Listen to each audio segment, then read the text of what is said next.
Hey everybody, Shoebox Legends here. Thanks for joining me for another episode today.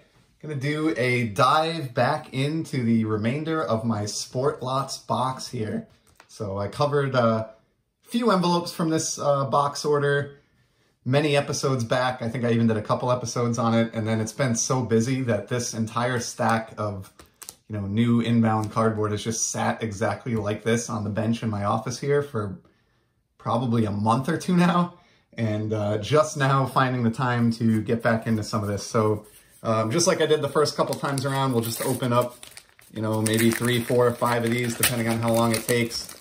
Try to keep this 15 minutes or less, and we'll see kind of what some of my Sportlots shopping from earlier this year looked like. And this is a really cool one right out of the gate. So check this out.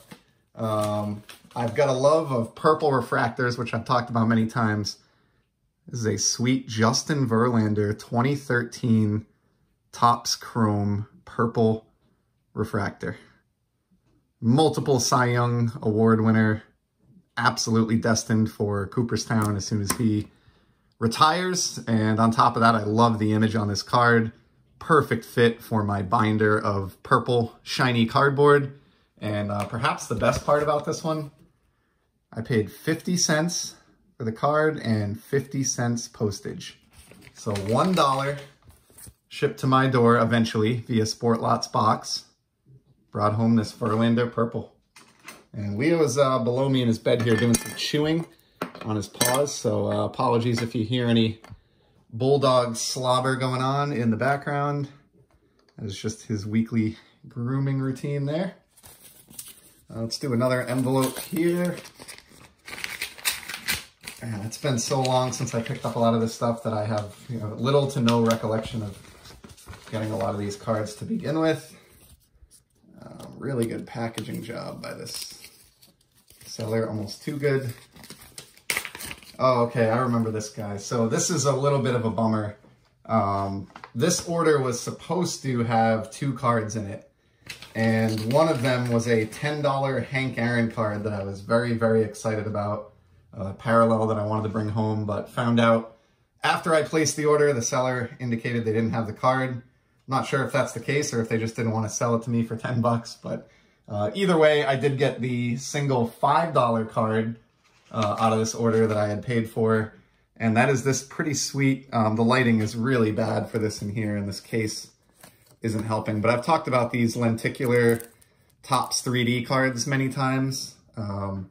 Over the channel's history, but most of what I have is from 2019 through 2020, last couple of years. The 2018 cards, I believe this was the first year that they did these, and if I'm not mistaken, these were a lot more limited than the 3D cards from the years, following that. So pretty neat here. Great job by Topps. I'm an Arenado fan. I like the pose on this card, and just thought it would be a neat pickup. I'm a little bit surprised with myself, actually, that I ponied up $5 for that one, but I do think he's potentially a future Hall of Famer. I love the 3D, and as I said, those early ones in particular are, rare enough that I honestly don't think that was a bad buy at $5 for my little Arenado PC. Let's see what's next here. Single card. Okay, yeah, this is a cool one. I've actually shown this card before, but it's a card so nice that I bought it twice because this particular seller had it available for $1 with free shipping.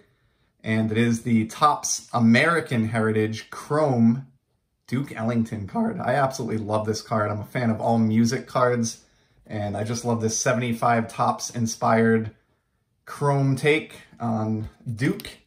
And as I talked about the last time I showed this off, they are numbered on the back out of 1776. There's a few other guys I'd love to get, and gals, from this release. But as I said, in the meantime, this one for $1 was too good to pass up. That's one of my favorite non-sport pickups of the year so far. So happy to add a second copy of that to the non-sport Z folio. And continuing on here. This one, I must have ordered these separately, but this came from the same seller as the last card that we looked at, and it's from the same set, and it's also a card that I've shown off before. Henry David Thoreau. My wife gets a kick out of this one. She's an English teacher for middle school and high school students, has taught Thoreau many times. So she was very impressed when I showed her my chrome Thoreau. And so I'll put that one aside there with Duke Ellington, and that'll sort of grow my Topps American Heritage Chrome collection a little bit more. I think there's a JFK in that release, I heard in the comments on a past episode. Would love to get one of those. But for now, I'm just grabbing the low-hanging cheap fruit where I see it, whether it means a duplicate or not. And we'll do one more here, but we'll try to cut this one short. This looks to be a single card here. It is. Oh, this is an awesome vintage card. So pick this one up. Vintage is a bit of a gamble, sight unseen. But I wanted this Doc Ellis card. So I'm a big fan of Doc Ellis and his LSD-inspired no-hitter from the 1970s. I sort of player collect him as a result and realized I didn't have his 1970 Topps issue. I believe this is actually his second year card. So I've mentioned this on the channel a couple times before. I'm a huge fan of second year cardboard, and so I wanted to make sure to pick this one up. I don't usually buy vintage on Sportlots, you know, sight unseen, just because you don't get a picture of the card in most cases, but I broke my rule here just because this was a low risk pickup at 75 cents and then 40 cents in postage. So, you know, yes, it's a little bit off center, but the corners are good and it displays nicely, and it's better than the 1970 Doc Ellis that I didn't have before this. And it only cost me just a hair over $1 shipped to my door to add this card to my collection. So there's my 1970 Doc Ellis. You got a nice cartoon on the back there. It looks like somebody was aspiring to try to sell this for $5 at one point, which might not even be that unreasonable. I don't know. This is number 551, so it is like a semi-high number. But yeah, there's my 75-cent Doc Ellis pickup. Pretty happy with that one. I have some more pretty sweet Doc Ellis cards that I'll be showing off down the line, but for today, it'll just be that one. And that concludes an all baseball and all American Heroes edition of another video here on Shoebox Legends. So that's a little bit more of my Sportlots box. As you can see in the background, I still have probably, you know, 12 to 15 orders there that I'll get to in a future video. But I'd like to keep this one under 10 minutes, so we'll drag this out a little bit further. We'll call it there with those 5 cards for today, and I will certainly be back in the near future with some more sports card content. Until then, take care.